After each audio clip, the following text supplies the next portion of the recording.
Okay, hi. This is my last video for today, and I think it's video 6. So, I'm either gonna stop for today after this, or I'm gonna do something, but much later.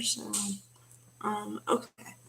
Um, to be honest, I wanted to do a video or something about this for a while, but I just didn't think about the context of it. I didn't want to just do a basic synopsis of it. I wanted to put some context to it, but I didn't have any yet. So I guess I was waiting for something, although I don't know what. But I was looking for something to watch earlier, and I saw on one of the movie networks they were having it as a they were showing the film, and I didn't watch it because I watched it at least 5 times in my life. And it was already started, so I don't like to start in the middle of the movie, so that's why I didn't watch it. Okay, so the film. Okay, the title. I'll start with the title. The title was inspired by a poem of Alfred Lord Tennyson about his idyllic and his reverence for the king. King is capitalized. Okay, so the movie was made in 1986. The main actors are Marley Matlin and William Hurt. Okay, the characters' names are Sarah and James. Now, Sarah is deaf. Marley Matlin is deaf in real life. She lost her hearing at the age of 2, I believe. So this was a very monumental film for the time because I think it was the first time they ever had a deaf actress in a lead role. Um, and then, of course, William Hurt plays opposite her. But it shows how it is to live in the deaf community, and how it is to navigate in the normal society, and what differences are, and what it's like to not be able to hear things around you.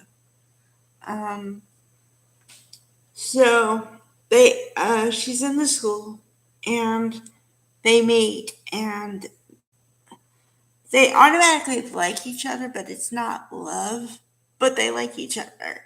And but the main thing, and honestly, the thing I didn't really appreciate is his focus is he wants her to say his name, and he's not going to be happy until she says his name. But I'm like screaming at the television whenever I watch it because I'm saying she's deaf. She can't do that. Um, you know, so it's very, it shows a real scenario, but it's very frustrating because you just want to scream at the guy. She can't do that. Like, she literally can't do that. And you're basing your whole relationship on that fact.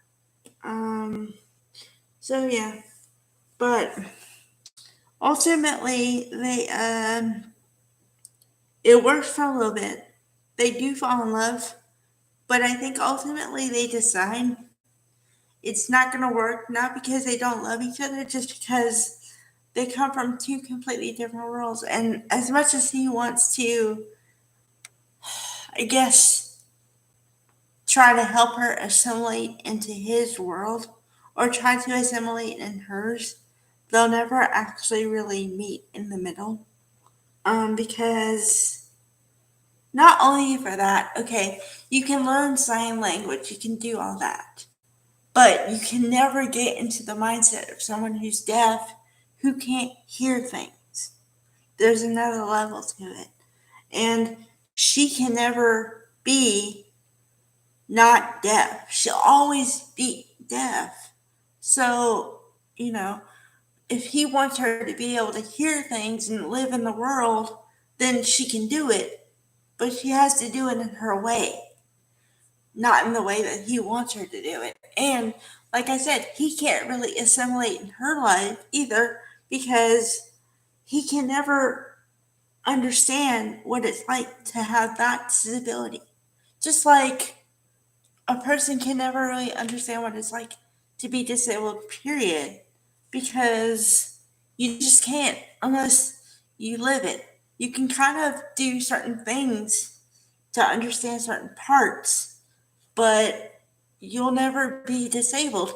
And the thing is that for me, now, I didn't mean for this to get personal, but I'm just thinking that it's not that disabled people want other people to be disabled, but you'll never understand entirely what it's like. Just like I'll never understand what it's like fully to be able bodied. So the point is that we have to understand each other's differences as much as possible and try to assimilate in that way to where we come to some sort of understanding agreement, something like that, to say, okay, I want to be in your life, but I'm not going to be able to hike or run or do anything extremely physical. So if you want that kind of thing, I'm not going to be able to do that. And it's not because I don't love you, it's because I physically can't do that. So you have to find somebody who understands what your, not your limitations, but what your life is. And that, and conversely, you have to understand what their life is and not be resentful for things you can't change, you know. And also, there's another side of it that compassion goes a long way because if you understand what my situation is, then you'll have compassion and that'll make me want to understand your life more. So it goes both ways. I'm sorry, I didn't mean for it to get personal, but it kind of did for a minute. All right. Yeah, if you want to see this movie, it's really good. I guess I still have an emotional attachment to it that I didn't think was still there.